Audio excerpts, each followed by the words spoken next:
Goud function hall నందు అన్ని రాజకీయ పార్టీలు, అంబేద్కర్ సంఘాలు, విద్యార్థి యువజన సంఘాలు, మేధావులు పాల్గొని మీ యొక్క సూచనలు, సలహాలు ఇవ్వాలని కోరుతున్నాం.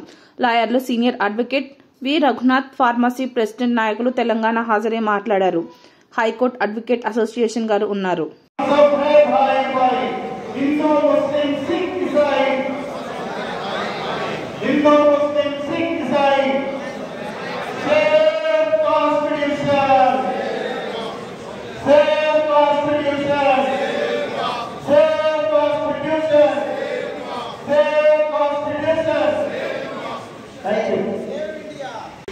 వక్ఫ్ అమెండ్మెంట్ యాక్ట్ మేము వ్యతిరేకిస్తున్నాము, ఇది రాజ్యాంగ స్ఫూర్తికి వ్యతిరేకమని చెప్పి మాట్లాడి ఒక రిజల్యూషన్ పాస్ చేయడం జరిగింది.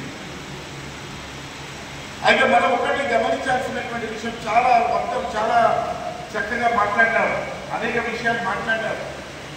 నేను మాట్లాడేటటువంటి ఒక 2-3 విషయాలు మీకు నేను చెప్పదలుచుకున్నాను. ఆ 2-3 విషయాలు మనం చాలా गहराई से अपन देखने की बहुत जरूरत है.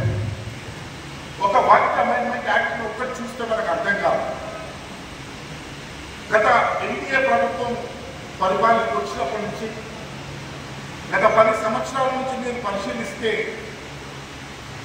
చాలా సిస్టమేటిక్గా, చాలా ప్లాన్గా మైనారిటీలకు సంబంధించినటువంటి, ముస్లిం మైనారిటీలకు సంబంధించినటువంటి హక్కులను చాలా పకడ్బందీగా ఒకదాని తర్వాత ఒకదాన్ని వెనక్కి తీసుకునేటటువంటి ఒక ప్రయత్నం జరుగుతూ ఉంది.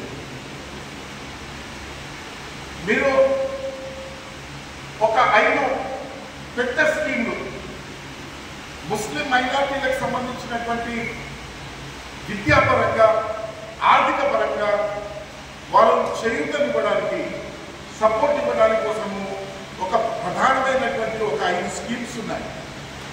మౌలానా ఆజాద్ ఎడ్యుకేషనల్ స్కీమ్, అదే రీసెర్చ్ స్కాలర్స్కి ఒక స్కీమ్, అదే పేద విద్యార్థులు ముస్లింలకు ఒక స్కీమ్, అదే రకంగా మదరసాలలో చదువుతున్నటువంటి విద్యార్థులకు ఆర్థిక పరమైనటువంటి స్కీములు ఇచ్చేటటువంటివి, 100,000 కోట్ల రూపాయలతో ఉన్నటువంటి స్కీములు, వీటన్నిటినీ కూడా కేంద్ర ప్రభుత్వము విత్డ్రా చేసుకోవడం జరిగింది. ఇది రెండో అంశం అయితే మీరు అర్థం చేసుకోవాల్సింది, మొత్తంగా కూడా ముస్లిం మైనారిటీస్ని ఈ దేశంలో రాజకీయంగా, ఆర్థికంగా వాళ్ళను పూర్తిగా వక్ఫ్ ఆర్ నాట్ అనేది వక్ఫ్ బోర్డ్ మీద డిసైడ్, రేపు మనకి డిసైడ్ చేయడానికి కలెక్టర్ని మన మీద కూర్చోబెట్టబోతున్నారు.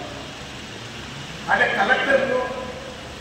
కలెక్టర్ కూర్చొని ఆయన ఎంక్వైరీ మొదలుపెట్టే, ఎంక్వైరీ పెట్టి నుంచి ఆ ప్రాపర్టీ వక్ఫ్ ప్రాపర్టీ కాదు, ఇది ప్రభుత్వం తన నిర్ణయం తీసుకునేంత వరకు ఆ ప్రాపర్టీ వక్ఫ్ కాదని చెప్పి అభియాన్స్లో పెండింగ్లో పెట్టేటటువంటి ఒక ప్రమాదకరమైనటువంటి ఒక పరిస్థితి మనం చూస్తున్నాం.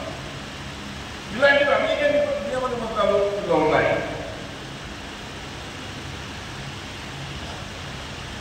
వక్ఫ్ బై యూజర్ అని ఉంది.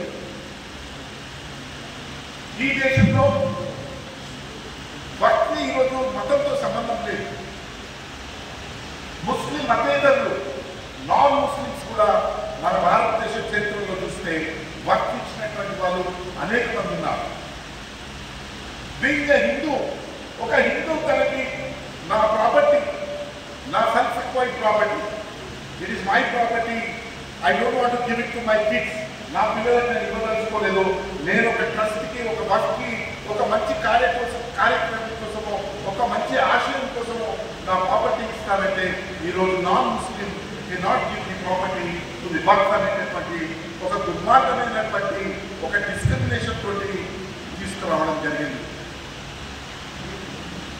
ఎందుకంటే ఈ దేశంలో అనేక గ్రేవ్యార్డ్స్ కావచ్చు, దర్గాలు కావచ్చు, అనేక మసీదులు కావచ్చు, ఇవన్నీ కూడా అనేక మంది జమీందారులు, హిందువులు మన తెలంగాణలోనే చూసుకోండి వక్ఫ్ కింద ఇచ్చినటువంటి ఆస్తులు ఉన్నాయి.